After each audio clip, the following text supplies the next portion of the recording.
Hello everyone, welcome back to our channel. Today we will look at some training routines in Cathay Life table tennis team. Previously I made a video, a day in the lives of Cathay table tennis team, where you can click on the link in the description below and you can see how a whole day training routine schedule is like. And in today's video, we will look at some more detailed training exercises and players that are seeking to achieve to become Olympians. So here we're looking at a drill where the ball first starts off coming to the middle of the table, and then the partner, the trainer will then send the ball to either side. Now it could be one ball to one side or two balls to the same direction, and then the ball comes back to the center. So I think, yeah, this is a much more higher level training drill because the ball is really random. What a lot of beginners or intermediate players can do is train with one ball coming to the center and then one ball going to either side, and then come back to the center and either the forehand or backhand side and then center again. Now in this drill, as you can see, there is a third ball, or maybe it goes back to the center and then forehand or back center, forehand, etc.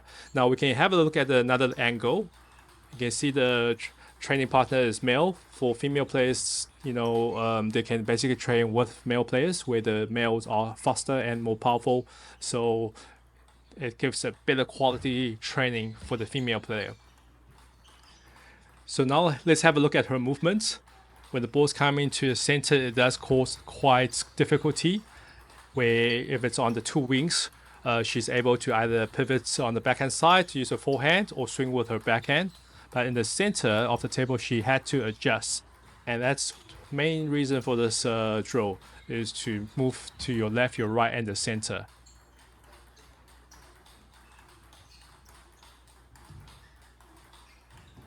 So it's constantly shuffling. And when the ball goes dead, you can start off by serve, and the ball will be pushed to the center, and then you can either use your backhand or forehand. In this case, you use her forehand, and then she's starting a drill. Now for beginners or intermediate, as I say, you can use a single side, and then you can start off with a lower speed. The whole purpose of this drill is to get the movement going.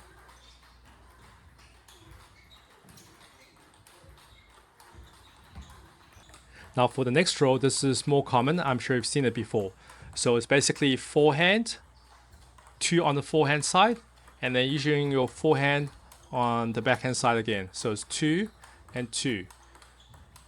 Now, very important thing is when you're shuffling, you need to bring your weight across from your right leg to your left leg, and then swing back into the ready position for the next shot.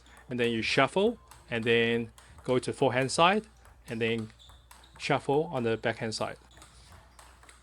So for beginners or intermediates, you may say you may not have a training partner that is so strong enough to continue getting the balls back in the dozens.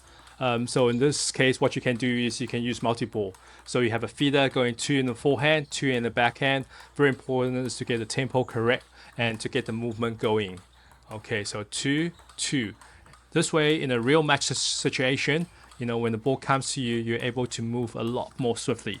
So these professional players, they are doing very, very simple drills, but the different thing is they're doing it every single day. And, when they do 100, 200, or 500, 1,000 per session, and that's 20 sessions in a month, and then 50 weeks in a year, they get quite good with it.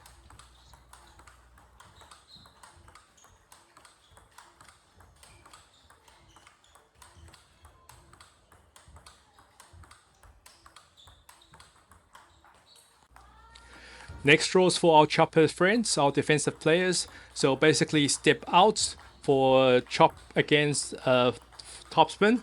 And then the next one is the under spin ball that's short, so you need to step in. So with defensive play, very important is not just the left-right movement, but a forward and a back movement. So this is very simple because the player will topspin, and when the ball comes back, maybe it's quite spinny, so you won't topspin the second topspin from the chop, you will just push the ball back with the under spin or float the ball. So it's quite important, you need to step in.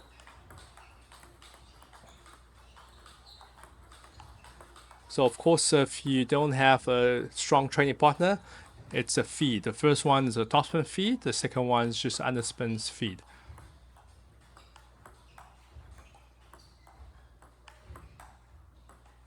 Now we'll move over to the angle of the foot, where you can see a more clear footwork. Okay, with her forehand chop, the weight is on her right feet, and when coming in, the weight is on her right feet again. So during the pressing down of the weight onto your feet, that is the most energy you have on your hand as well. So when you go and do the chop, the contact will be a lot firmer and giving more spin.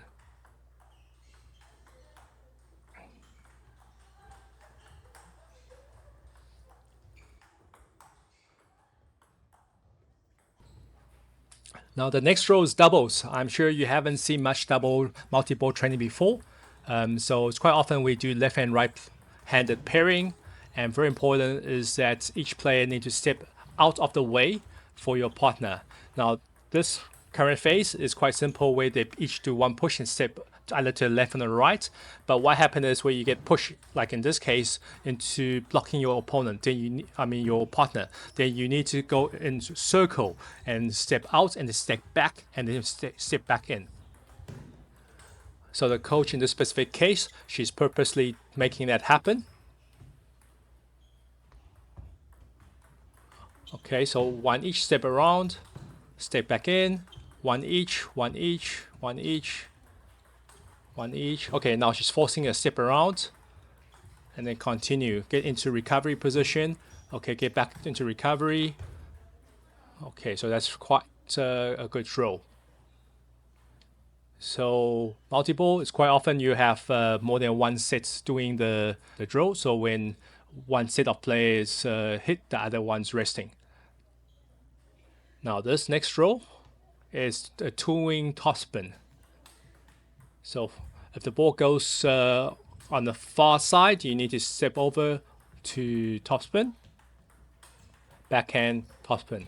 Now this is a mid-distance from the table, which is a lot more difficult because the reach is a lot more further. Now, a few things to notice. With the forehand, she's getting into position first and then doing the hit. She's not moving while hitting or hitting while moving. She's already gotten either back into position or maybe step towards position and then she's hitting. So she's moving quite early.